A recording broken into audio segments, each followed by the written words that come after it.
Hey guys, it's Darwin, and it's time for me to make some big changes.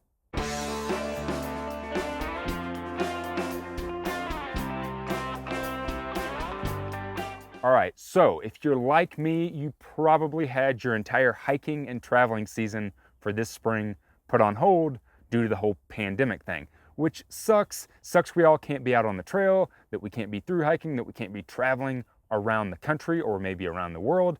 But I think that I have found some silver lining in it. During all of this, for the past 2 months since I've been off the trail, I've really been able to stop and think about where I want things to go for me and my hikes and this channel and everything over the next year. So today I wanted to talk about some of the changes that I'm going to be making to my hikes that I had planned for the rest of this year, obviously, because all that has to change now.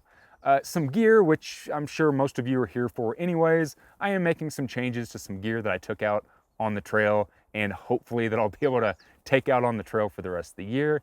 And some really big lifestyle changes. I'm sure most of you are pretty familiar with the lifestyle that I live, that I've lived over the past 5 years, 3 years, especially since I went full-time traveling, but I have made some big changes. So first off, let's talk about my hikes. I've been getting a ton of questions, people asking, are you still going to go back out to the AT if it opens back up? And the answer is no. I only ever planned on being on the AT for 2 months, and then the plan was to hop off the AT and go to Peru to shoot a short film. Well, here we are, 2 months since I've gotten off the AT, so that time has passed, and right now I should actually be in Peru, and obviously that's not gonna happen either. But that leaves 2 hikes that I did have planned for this year, which were the Great Divide Trail up in Canada and the Colorado Trail in Colorado. So a lot of people have been asking me, do I think that I'm still going to be able to hike 1 or 2 of those trails? Well, as of now, I'm still not sure, like most of you. I mean, who knows what could happen in the next month? And right now, I think I have a month and like 10 days until I'm supposed to fly out to go to Canada, and international travel doesn't really seem like an option right now. So the plan for me is to really wait it out over the next month and see if that's still going to be a possibility, or if I should cancel my Colorado Trail hike and then do the Great Divide Trail in August instead, kind of postponing it for a month from when I originally planned on doing it. I really want to do both of those hikes, but if I had to choose one, it's definitely going to be the Great Divide Trail. It's a dream hike. It's one that I've wanted to do for quite some time. So right now, that is my plan. But obviously, we all know how plans can go, especially in the current world that we are living in. So until then, my plan is to kind of get back to my roots, do some small overnight backpacking trips, maybe a weekend, maybe 2 days, maybe 3 days, and do some videos for you guys. I want to test out some new gear, take it out on the trail. A lot of times when I do a through hike, I'm not really willing to test out new gear because I want to make sure it's dialed down. I don't want something to fail on me.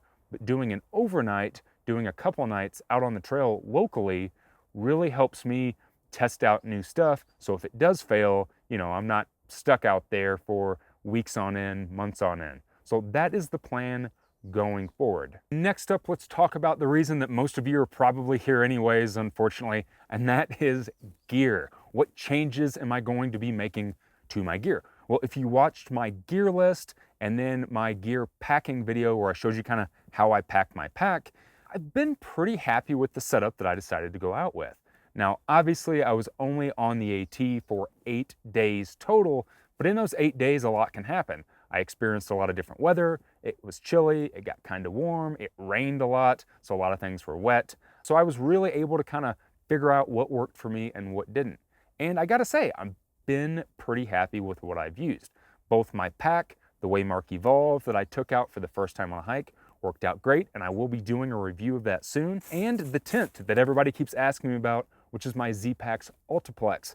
It was great, it worked out awesome. Again, I will be doing a review talking about some of the quirks that this tent has and my overall initial thoughts on the tent, so keep an eye out for that.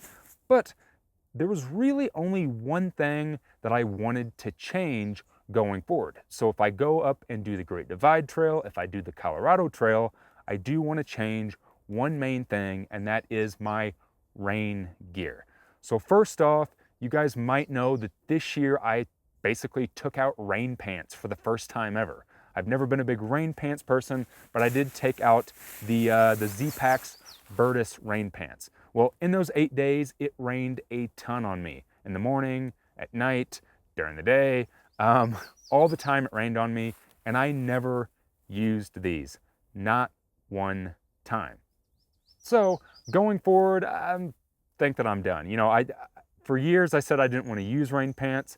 I gave it a try and found out that I didn't really need them. I'd rather just get wet and dry out fast than pulling these out of my pack and using them. So the rain pants are basically going away from my kit, and I'm gonna add back in my wind pants. So I do carry every once in a while a super ultralight pair of Enlightened Equipment wind pants, and basically just to be able to put an extra covering over my legs to make pants on top of my tights. So I'll be adding these back in and doing away with the rain pants because they just, in the long run, I found them unnecessary. So that is the first big change that I'm doing.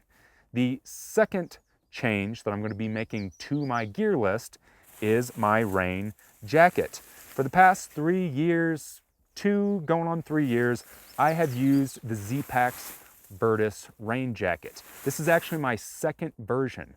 I had one, I basically destroyed it over 2 years, got a ton of holes in it, and it was time to replace it, so I bought another one, and it's a great jacket, but I noticed that it was wetting out quite a bit out on the AT. The first one that I had took a long time to wet out, and it kept me really dry.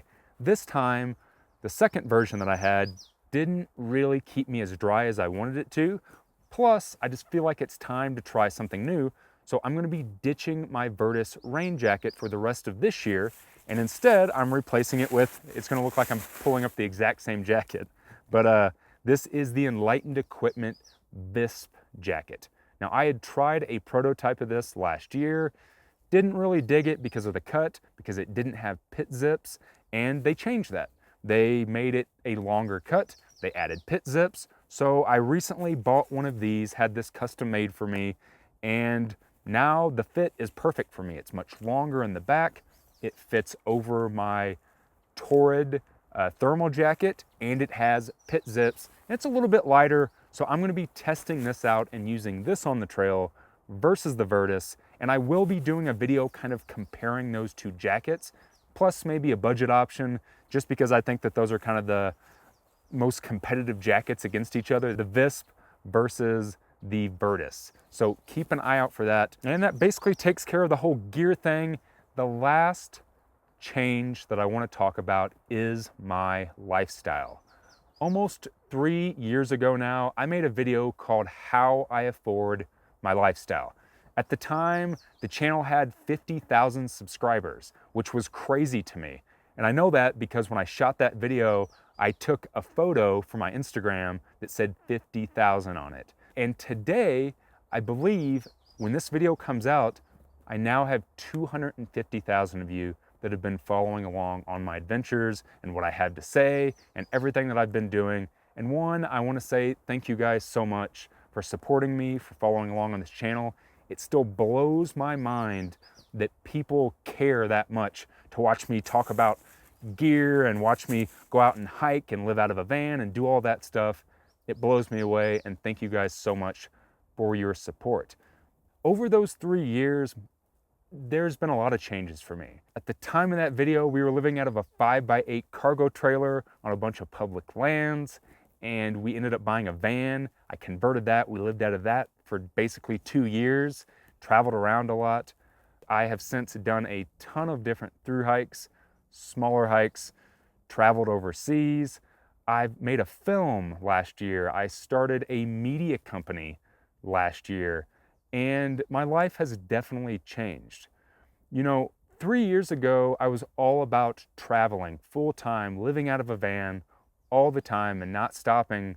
And last year, because I was making a film, I decided to stop for a little bit and get a place so I could basically have a home base to do the film, which was Flagstaff, Arizona. Well, over the past year, my wife and I have fallen in love with this place. and we're kind of basically ready to have a place for a little bit, to settle down. Plus, like I said, I started a media company where I want to work on bigger projects like the film that I worked on. I love making YouTube videos for you guys. I love doing it, and I don't plan on stopping anytime soon, but me talking about me and what I use is just surface level for me. And I've done it for 5 years. I feel like I've told my story so many times in 5 years, and there are things that I'm super passionate about and things that I really want to achieve and media that I really want to make. I love hiking, definitely love through hiking, love backpacking, love bike packing, but my main drive and the thing that I love to do the most is to create. So I started a media company so I could start focusing on other projects where I'm standing behind the camera versus sitting in front of the camera for you guys. So being here is really allowing me to be able to do those other projects, have a small studio space to work on those projects.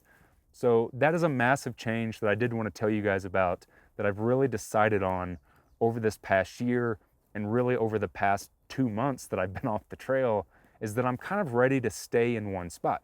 Now, that doesn't mean that I'm not going to travel a ton, because I'm doing some really big projects at the end of this year, including going into production on a second documentary film. Now, if any of you didn't get a chance to see the documentary film I made last year, well, it's out there. No, I'm not going to put it on YouTube. It has nothing to do with me. It has nothing to do with YouTube. But that is a passion of mine that I want to continue to pursue, and those are some changes that I'm going to make.